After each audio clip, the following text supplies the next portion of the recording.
नमस्कार, मैं अवनीश। प्रारब्ध पर आपका स्वागत है। साथ ही स्वागत कर लेते हैं व्यालोक पाठक जी का। व्यालोक जी, नमस्कार, स्वागत है आपका। सभी दर्शकों श्रोताओं को जय सिया राम।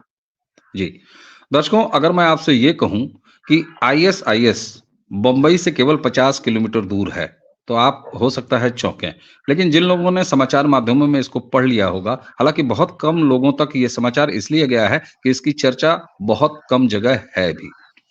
अल शाम अल शाम का मतलब होता है ग्रेटर सीरिया। अल शाम केवल 50 किलोमीटर दूर मुंबई से भिवंडी। भिवंडी का नाम ज्यादातर लोगों ने सुना होगा। उसके बगल में एक गांव है, पड़घा। अगर मैं सही से उसका प्रोनाउंसिएशन नहीं कर पा रहा हूं तो व्यालोक भाई इसको क्लियर कर देंगे। वहां की आबादी 90% भाई लोगों की है, यानी मजहबी आबादी है। और 90% पर पहुंचते ही उन्होंने उस गांव का नाम बदल के ग्रेटर सीरिया यानी अल शाम कर दिया। वहां पर फ्राइडे की छुट्टियां जैसी खेल भी चल रहे हैं, और क्या क्या खेल चल रहे हैं, और कैसे देखते ही देखते बम्बई के 50 किलोमीटर दूर एक बाकायदे आईएसआईएस का गांव बस चुका है। ये क्या है पूरी कहानी? तो पहले तो इस कहानी की डिटेल जानते हैं, उसके बाद फिर इसके और पहलुओं पर बात करेंगे व्यालोक जी से। व्यालोक जी, क्या मैं सही ये जो शाम अल शाम बस गया है 50 किलोमीटर दूर, तो ये मैं गप उड़ा रहा हूं कि सही खबर है? जरा सा ये बताइए, तो ये है क्या?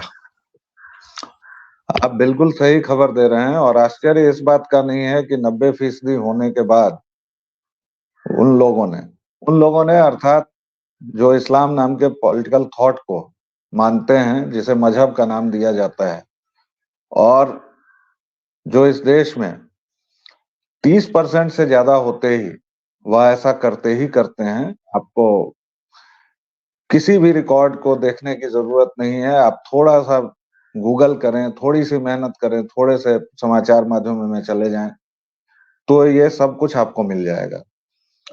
मजे की बात यह है कि आप जिस गांव का उल्लेख कर रहे हैं, पड़गा, आपने बिल्कुल सही बोला है, पड़गा, और उसका नाम इन्होंने ग्रेटर सीरिया रखा है।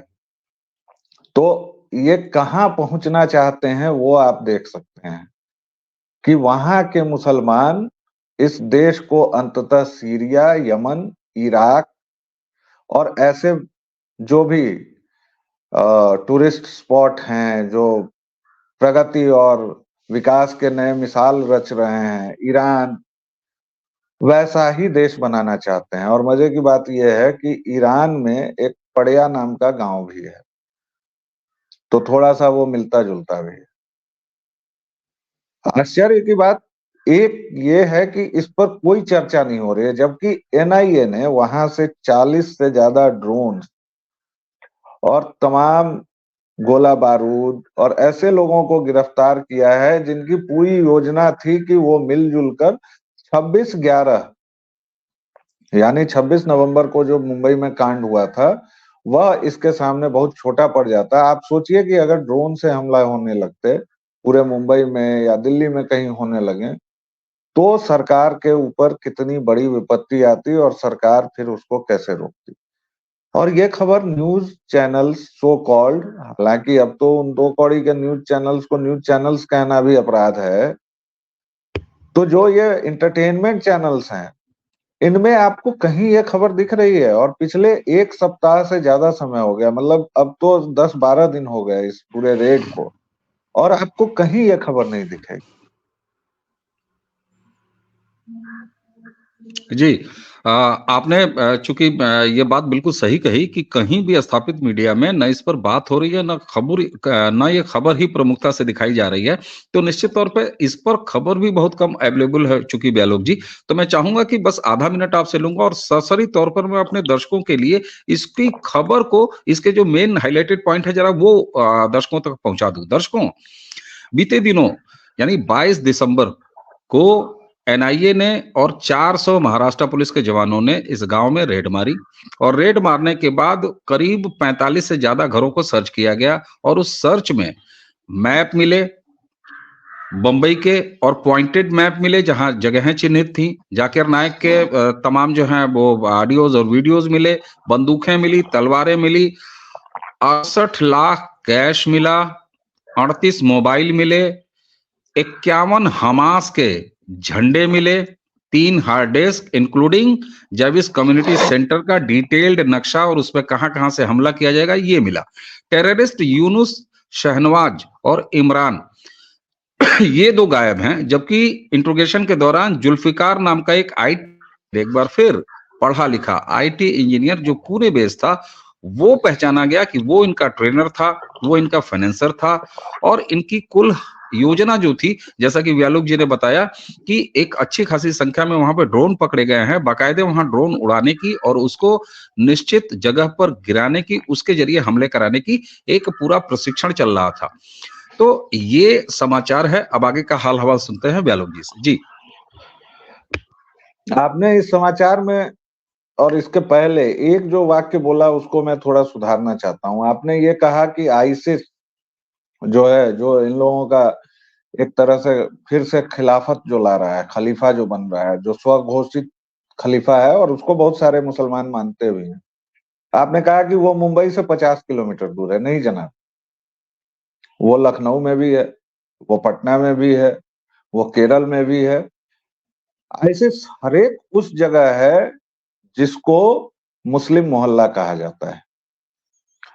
और हम लोगों के साथ दिक्कत ये है जनाब कि हम लोग 900 वर्षों से लात खाते खाते इतने लतखोर हो चुके हैं, इतने बड़े सेकुलर हो चुके हैं कि अभी भी ये बातें स्वीकार नहीं करते हैं।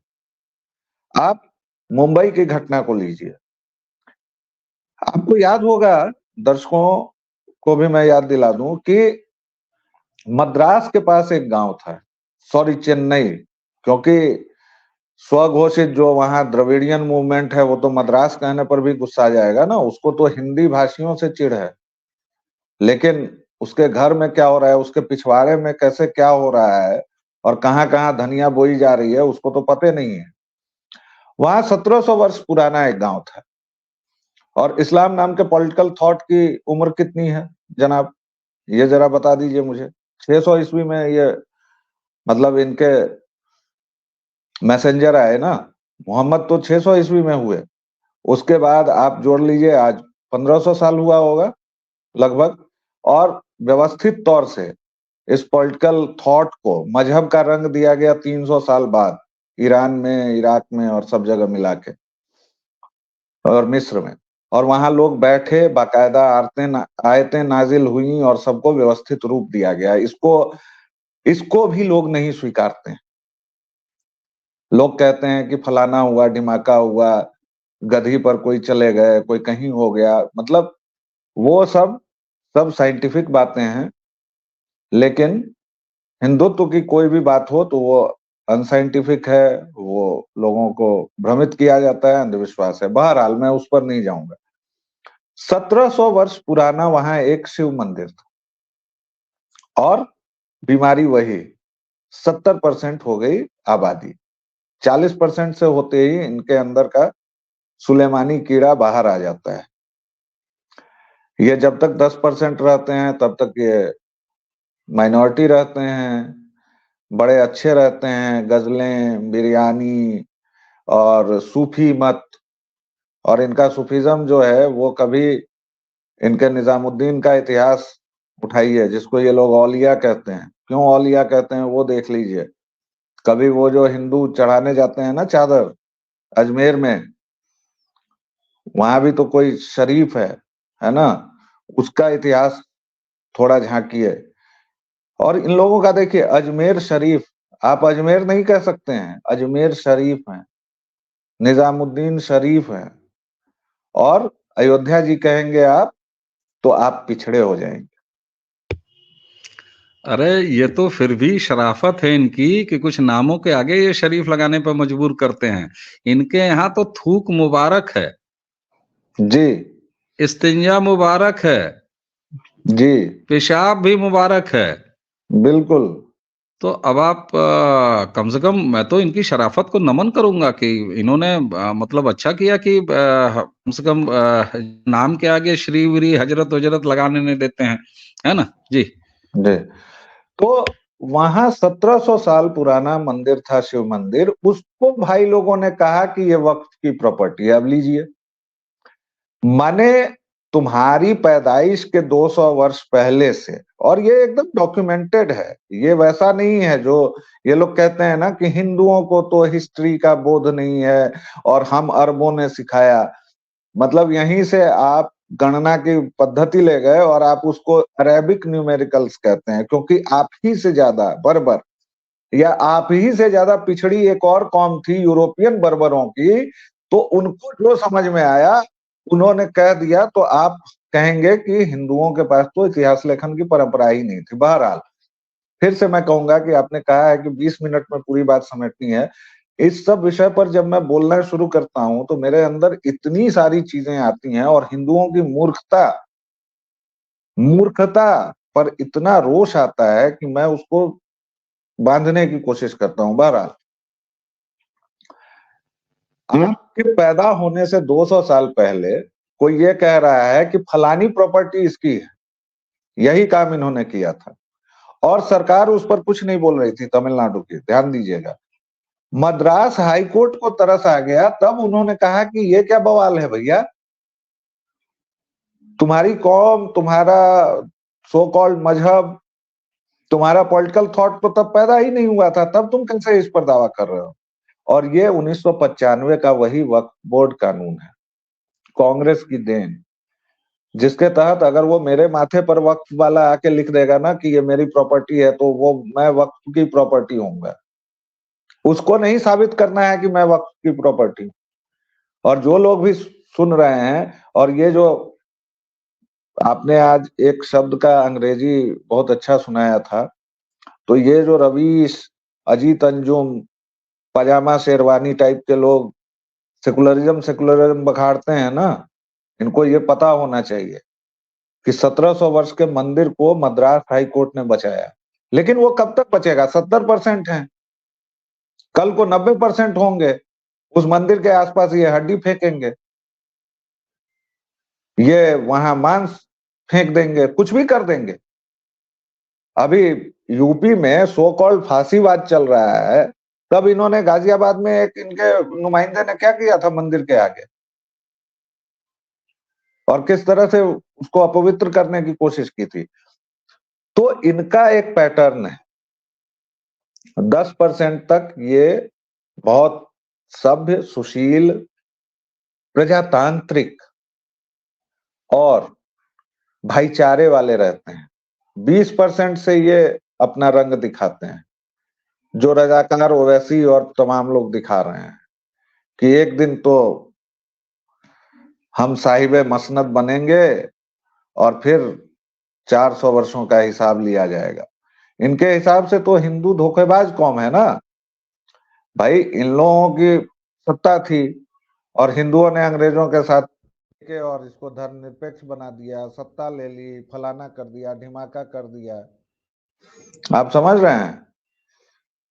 तो इनको तो उसको लेना ही है वापस। जैसे आप जब तक देखते होंगे कि राम मंदिर जब मोदी योगी जाएंगे तो हम उसको खाक में मिला देंगे, और कोई एक आदमी नहीं कहता है। 6 साल के बच्चे से लेके 60 साल का बुढ़ा इनके यहाँ का वही जुबान बोलता है। और इसलिए मैं बार बार कहता हूं कि आप मुसलमानों पर बात ही मत कीजिए, आप इस्लाम पर बात कीजिए। मैं बार बार कहता हूं, जो पॉलिटिकल थॉट है, आप देखिए कि ये 40%, 50% से ऊपर होते ही पूरे अफ्रीका में इन्होंने क्या किया। अभी ये यूरोप में क्या कर रहे हैं? आप लंदन जाइए, आपको लगेगा कि आप सीरिया या इराक में घूम रहे हैं। और लंदन में ये बाकायदा शरिया की मांग कर रहे हैं, और इन्हीं का मेयर भी है। और आप पेरिस जाइए, पेरिस में इन्होंने धुलाई शुरू कर दी है गोरों की। आप जर्मनी चले जाइए, वहां की मर्केल जो थी जब चांसलर, तो उन्होंने खूब बढ़ बढ़ के गले लगाया था। अब जो चांसलर बना है बेचारा पागल हो रहा है, क्योंकि अपराध उतने ही बढ़े हैं। आप एक सॉफ्टवेयर है इनके दिमाग का, आप उस सॉफ्टवेयर पर बात ही नहीं करते हैं। आप दुनिया भर की अलाय बलाय बातें करते हैं कि सेकुलरिज्म है, गंगा जमनी है, फलाना है, दिमाग। काहे की गंगा जमनी यार? स्वामी श्रद्धानंद तक को तो इन्होंने मार दिया, जबकि वो कांग्रेसी नेता बन के और जामा मस्जिद से बोलने वाले एकमात्र हिंदू थे। क्यों बोलने गए थे? बहुत महान काम करने नहीं गए थे स्वामी श्रद्धानंद, खिलाफत के लिए बोलने गए थे, महात्मा जी के आदेश पर। किसने मारा उनको? क्यों मारा? क्योंकि वो घर वापसी करवा रहे थे, क्योंकि वो शुद्धिकरण करवा रहे थे। तो आप इस सॉफ्टवेयर पर जब तक बात नहीं करेंगे, जो 6 महीने की बच्ची को ये लोग बुर्का पहनाते हैं साहब, और उसके बाद ये पजामा शेरवानी, चाय माँ और कौन ठीक कौन क्या क्या बोलते हैं कि ये ठीक। माँ बॉडी माँ चॉइस, ऐसा तो नहीं चलता है। नहीं चलता है वो तो। ठीक है, आपने सॉफ्टवेयर की बात की। सॉफ्टवेयर पर बिल्कुल आपसे इत्तेफाक रखता हूं, और हम लोग लगातार ये बात करते भी रहे हैं कि ये एक पॉलिटिकल थॉट है और ये एक माइंडसेट है जो ग्लोबल तौर पर मौजूद है। क्या भारत, और भारत में आपने जब कहा ना, बिल्कुल आपने सही किया, मुझे करेक्ट किया कि ये केवल भिवंडी और महाराष्ट्र में मुंबई के 50 किलोमीटर नहीं। अरे बिल्कुल, मैं अपनी ही कही बात को भूल बैठा था। इसके लिए आपको बहुत बहुत धन्यवाद ब्यालोक भाई, कि हमारे हर शहर, हर मोहल्ले, हर गांव में एक सीरिया, एक हमास, एक ये पूरा का पूरा ये थॉट प्रोसेस वहां मौजूद है। लेकिन आपने सॉफ्टवेयर की बात की, ये तो हार्डवेयर दिखाई दे रहा है ना साहब। भाई ये बताइए, एनआईए की पूरी टीम, 400 लोग जाते हैं, क्या ये अचानक रातों रात ये गांव उगाया? अब तक किसी का ध्यान क्यों नहीं गया? मैं ये कह रहा हूँ, बहुत सारे लोग ये सवाल पूछेंगे, बहुत सारे लोग ये भी सवाल पूछ देंगे कि 9.5 साल से क्या उखाड़ रही है केंद्र सरकार? अरे ठीक है साहब, जो कुछ उखाड़ा है केंद्र सरकार की एनआईए ने ही उखाड़ा है जाके वहां पे, है ना? वरना अचानक 9.5 साल में भी ये गांव पैदा नहीं हुआ। ऐसा तो नहीं है कि उस गांव की कुल उम्र 9.5 साल है। तो ये किसके लिए कांटे बोके गए थे? मतलब हर काम मोदी ही आके करेगा, हर घर शौचालय भी मोदी ही आके बनवाएगा, हर लोगों को राशन पानी मोदी ही आके देगा, हर दुरुस्तीकरण मोदी ही देगा, राम मंदिर बनेगा तो मोदी ही के समय बनेगा, काशी विश्वनाथ का कल्याण होगा तो मोदी के ही समय ही होगा, कृष्ण जन्मभूमि पर अगर कुछ सकारात्मक होना है तो वो भी मोदी पर होगा, और बाकी तुम ये जो है ग्रेटर सीरिया बनाते रहोगे। कौन जिम्मेदार है? शुक्र कीजिए ऐसे हार्डवेयर जो मौजूद हैं उसका आखिर जिम्मेदार कोई होगा कि नहीं होगा? और ये लोग कहते हैं कि साहब आप अभी तक जो है पंडित नेहरू को ही गरियाते रहते हैं। अरे क्यों ना गरियाएं भाई? शुक्र कीजिए अवनीश भाई कि हार्डवेयर मिल गया, पता चल गया, और ये मोदी जीवा की ही देन है कि हार्डवेयर का पता चल रहा है। कश्मीर में 4 साल से हार्डवेयर को दुरुस्त किया जा रहा है। भाई पहले हार्डवेयर दुरुस्त होगा तब ना सॉफ्टवेयर बदला जाएगा जी। अब मान लीजिए कि सॉफ्टवेयर आप अचानक इतना प्रोग्रेसिव ला दिए और हार्डवेयर उसको ठीक करने लायक है ही नहीं, तो फिर सॉफ्टवेयर क्रैक कर जाएगा ना जी। इतना गणित और इतना साइंस तो मुझे भी आता है, जो कि मुझे साइंस वाइंस कुछ नहीं आता। लेकिन कोई भी सॉफ्टवेयर, मान लीजिए आप सुपर कंप्यूटर का सॉफ्टवेयर बनाए, तो उसको 35,000 वाले लैपटॉप में थोड़े ना डाल देंगे। उसके लिए तो बनाना पड़ेगा ना पूरा सॉफ्टवेयर। तो वो सॉफ्टवेयर बन रहा है। वरना तो कांग्रेस ने और उसके लुटेरे साथियों ने जो हाल किया है, वक्फ बोर्ड दे गए, 1991 का places of worship act they गए, और अगर 1 साल इनकी सरकार रह जाती या उसका विरोध पुरजोर नहीं हुआ होता, तो सांप्रदायिक हिंसा लक्षित निवारण अधिनियम भी ये ले आते, जिसमें कहीं भी कुछ भी हो दोषी हिंदू ही पाया जाता है। और जिन भाई लोगों को इससे संदेह है, थोड़ा सा गूगल करें, थोड़ा सा शोध कर लें, आपको उसकी धाराएं पता चल जाएंगी। उसकी एक धारा तो ये कहती थी कि अगर हिंदू महिला का बलात्कार हुआ है तो कोई दिक्कत नहीं है। ये महात्मा गांधी ने भी तो सिखाया था ना 43 में, कि हिंदू महिलाएं कैसे मरे। आपको कुछ नहीं करना है, आपको अगर बलात्कारी आ रहा है तो उसके लिए तैयार होना चाहिए। तो गांधी ने सिखाया था, और उसी की देन ये लोग थे कि तब कुछ नहीं होगा। लेकिन अगर गलती से एक अल्पसंख्यक समुदाय की महिला के साथ कुछ हो जाएगा, तो पूरा गांव उसमें लपेटे में आएगा। भले ही वो किसने किया है नहीं किया है, वो सब पुलिस बाद में पता करेगी। सॉफ्टवेयर की बात कर रहा था मैं, आपने हार्डवेयर की बात की। हार्डवेयर दुरुस्त किया जा रहा है जनाब, वरना ये भिवंडी में मिलता विलता नहीं। 26/11 के पहले मुंबई में ही हो रहा था ना कांड, और समंदर से जो कसाब वगैरह आए थे, कहीं ना कहीं से तो आए होंगे। अब हर एक दिन पकड़े जा रहे हैं। सॉफ्टवेयर को दुरुस्त करने के लिए एक तो अजीब सा मंत्र इन लोगों ने निकाला है कि कहीं कहीं मिर्च विर्च छिड़क दे रहे हैं। अब सॉफ्टवेयर का मिर्च छिड़कने से क्या लेन देन है मुझे तो नहीं पता, लेकिन अब हो सकता है भाई मोदी जी हैं तो ठीक ही कर रहे होंगे। नहीं नहीं, लेना देना है। आपने ये ध्यान नहीं दिया कि वो जो मिर्च थी वो बड़ी सॉफ्ट जगह छिड़की जा रही थी। तो अच्छा। वो मोदी जी जो कहते हैं ना कि फलाने जगह से या इस घटना से या इस समाज से हमारा बड़ा पुराना नाता है मित्रों, तो यहाँ भी आप देखिए सॉफ्टवेयर में से सॉफ्ट का जो नाता है वो अच्छा है। अच्छा। क्योंकि बड़ी अच्छा मुलायम सी गद्देदार और मुलायम फूली जगह पे वो मिर्च गिराई जा रही थी, बुरकी जा रही थी। जी। तो अब उसको भी लेके ये लोग मुद्दा बना रहे हैं, कह रहे हैं कि उसको दुरुस्त करने के लिए भाई मिर्ची विर्ची काहे छिड़के। वो तो अब गनीमत है कि अब इन लोगों का कोई संज्ञान नहीं लेता है, वरना ये लोग इसी को लेके एक फिर से कहीं बैठ बैठ जाते धरने वरने पर।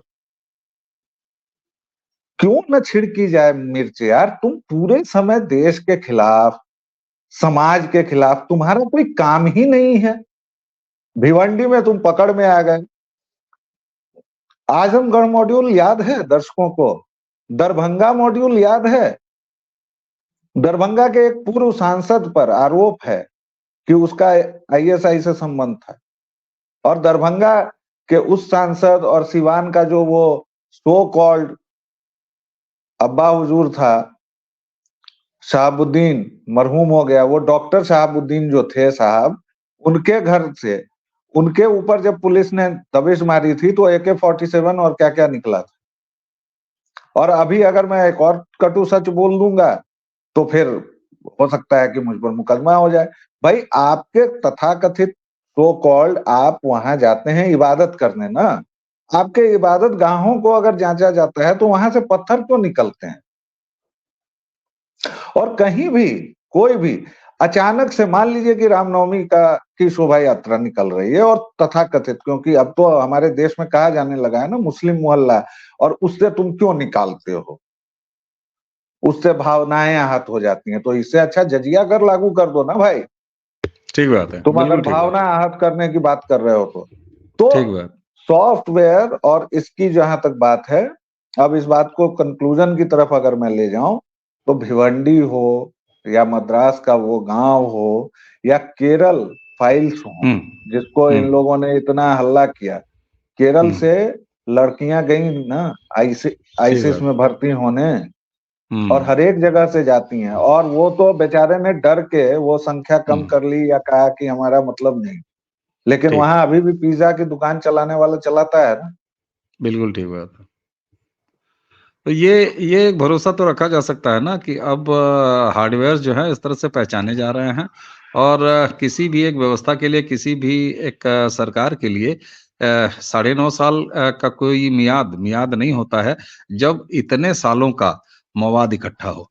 क्यों भाई व्यालोक भाई? साहब, भाई हुँ, साहब, ये सरकार है, ये जहां सर्जरी की जरूरत है सर्जरी भी कर रही है, जहां मिर्च छिड़कने की जरूरत है मिर्च भी छिड़क दे रही है, जहां ठीक फूल बात। उगाने की जरूरत है फूल भी उगा रही है।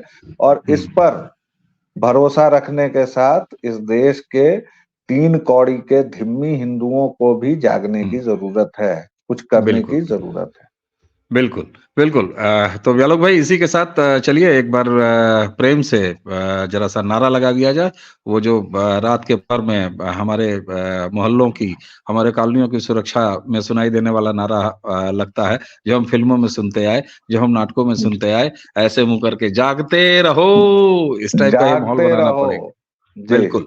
तो दर्शकों, इसी जागते रहो की 2 आवाज़ों के साथ इस घटना जो कि 50 किलोमीटर दूर एक ऐसा हार्डवेयर जो सीधे-सीधे 90% आने के बाद किस तरह से दिखता है, तो ज़रा सोचिए, ये 90% जहाँ-जहाँ हासिल होगा, वहाँ-वहाँ क्या-क्या होगा। तो इसी उम्मीद के साथ कि आप इस घटना को, इस खबर को और आगे खोजेंगे, गूगल पे खोजिए, वहाँ पढ़िए, एक-दूसरे को फॉरवर्ड कीजिए, लोगों तक ये जानकारी पहुँचाइए कि भैया पहुँच चुके हैं। व्यालोक भाई, आपने हमें समय दिया, आपको बहुत-बहुत धन्यवाद। दर्शकों, इसी के साथ आप सभी से आज्ञा चाहेंगे। नमस्कार, जय श्री राम।